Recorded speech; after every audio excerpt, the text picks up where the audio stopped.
The 2025 NBA playoffs have officially entered the second round. Of course, you already should know that because 3 of the games have already been played as of me working on this. So I apologize for missing the start, but I have been very busy as I am actually moving right now. And of course, remember the saying, better late than never.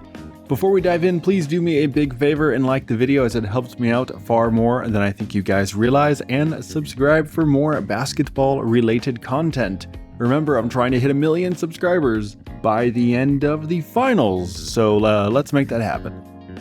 The first series of the second round that has already tipped off is the number 1 Cleveland Cavaliers taking on the number 4 Indiana Pacers. Cleveland looked dominant in their round 1 series with the Miami Heat, but Indiana is a completely different beast. They had to go through a very tough Milwaukee Bucks opponent, so they are much more battle-tested.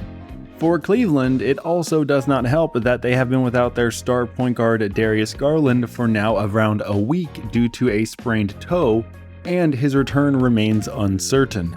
Without his offensive playmaking and shooting, Cleveland has been forced to rely more heavily on Ty Jerome and Donovan Mitchell, who definitely are superb players, but it now forces them to play more minutes or them to play their reserves more than they would prefer. Plus, as of me preparing this, the status of both DeAndre Hunter and Evan Mobley is up in the air due to what is hopefully minor injuries sustained in Game 1. If those guys end up missing significant time, then this series is dead and done, which would be an absolute shame, but at the same time, it is a genuine part of the game. Going the distance in the postseason takes elite talent as well as elite durability and of course some good luck. Indiana, meanwhile, have looked amazing. Led by the player's own voted most overrated individual in the league, Tyrese Halliburton is poised to lead his team to back-to-back conference finals appearances. Even with his outside shot being cold thus far through the playoffs, his playmaking and defense have been crucial to their success. Pascal Siakam, Andrew Nembhard, Miles Turner, and Aaron Nesmith have been playing some of the best basketball of their lives this postseason. On paper, Cleveland may have the personnel to bother these guys, but their long-range shooting accuracy is something that nobody can stop, and again, the injuries are a very serious problem Cleveland is going to have to contend with. As much as I respect what the Cavs have done all year long, they are not in a good spot right now. I am picking Indiana to win this series in 5 games. Up next, we have the number 2 Boston Celtics taking on the number 3 New York Knicks. Both of these squads had interesting round 1s. Boston was genuinely bothered by the extremely aggressive defense Orlando harassed them with.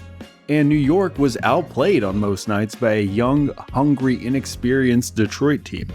Despite the bruises, Boston was able to overwhelm Orlando in the scoring department in 4 of the 5 games. New York, meanwhile, benefited from more than just a couple major series-defining officiating blunders to help them advance.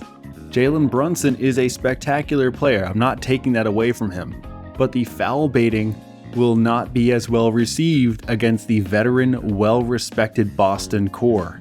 Things that were called a foul on a Pistons Year 2 player will not be called a foul when Jason Tatum or Drew Holiday does it. Boston is the better team in every meaningful metric. I really like the New York trio of wing defenders in Josh Hart, Mikal Bridges, and OG Anunoby, but the 1 and 5 positions of Brunson and Karl Anthony Towns are far too exploitable. Derek White, Peyton Pritchard, and Holiday aren't going to be bothered much in this series, and if a wing switches onto them, then they will find the weak link and give them the ball in a position to score. And though Kristaps Porzingis had to leave Game 1 early with an illness, he should not be away for long, and as much as I like Towns as an offensive player, he can't make a dent in Porzingis' shooting. And if they try to hide Towns on a guy like Al Horford or Luke Kornet, then they're going to have a smaller wing on Porzingis who he can just shoot right over the top of, and it's not going to make a difference. I recognize that New York managed to take away the home court advantage and win Game 1 in dramatic fashion, but we also saw Boston shoot 25% from deep in that game. They have only shot that poorly 6 times in all of the 88 games they have played this season in playoffs combined. I'm willing to bet this won't happen again. Also, the Knicks shot 45.9% from deep in their Game 1 victory. They have only done this in 12 of their 89 games this year. And of course, like I said, Porzingis left Game 1 with an illness early on.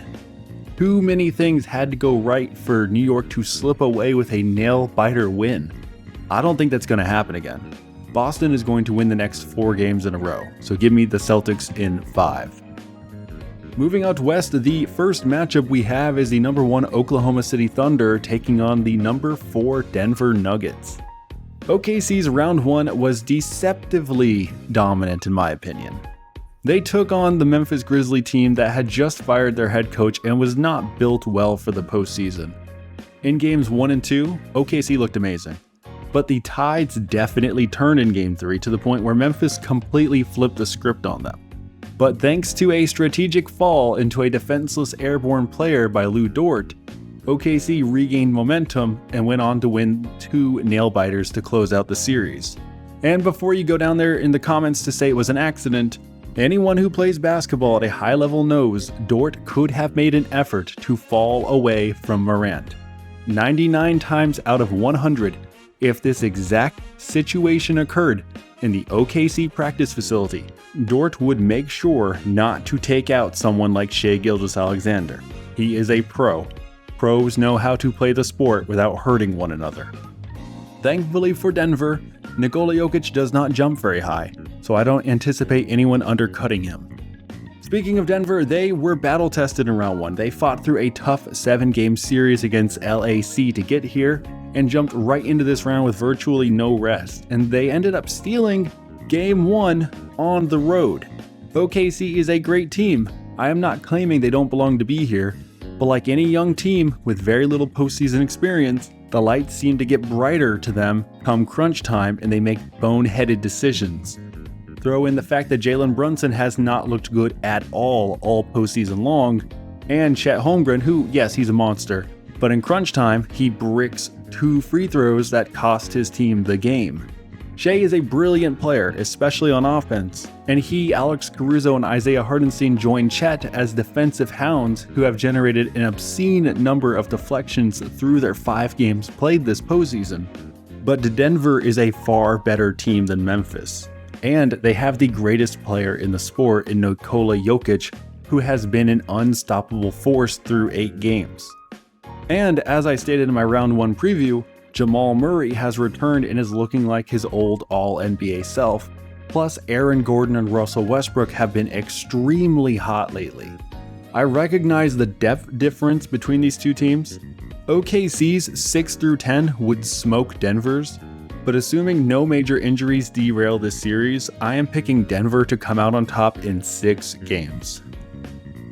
And finally, we reach the final series of round 2, the only one that is yet to play a game, so I am truly predicting this one blind. The number 6 Minnesota Timberwolves versus the number 7 Golden State Warriors.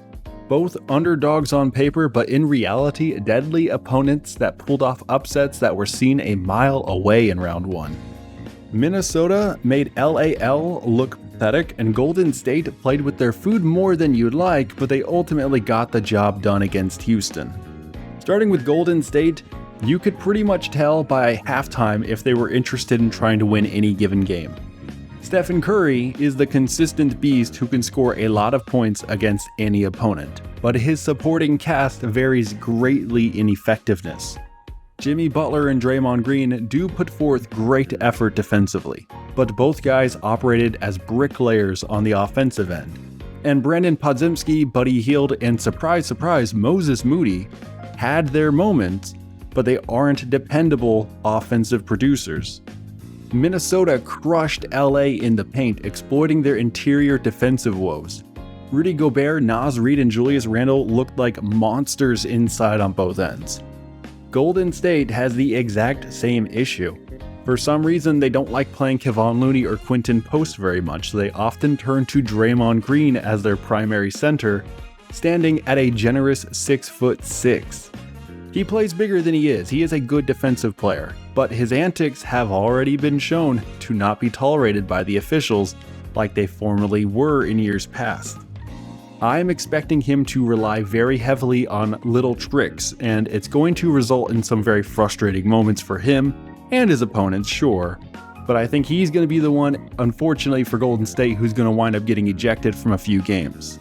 And we haven't even touched on Anthony Edwards yet. He is certainly going to be followed like a hawk by Jimmy Butler, but I am expecting a lot from him. This is going to be a legendary series for the Wolves. I am predicting they win it all in only 4 games. So there you have it, my complete round 2 predictions for the 2025 NBA playoffs. Please let me know your thoughts down below. I am excited for some competitive basketball, and I hope you guys are too.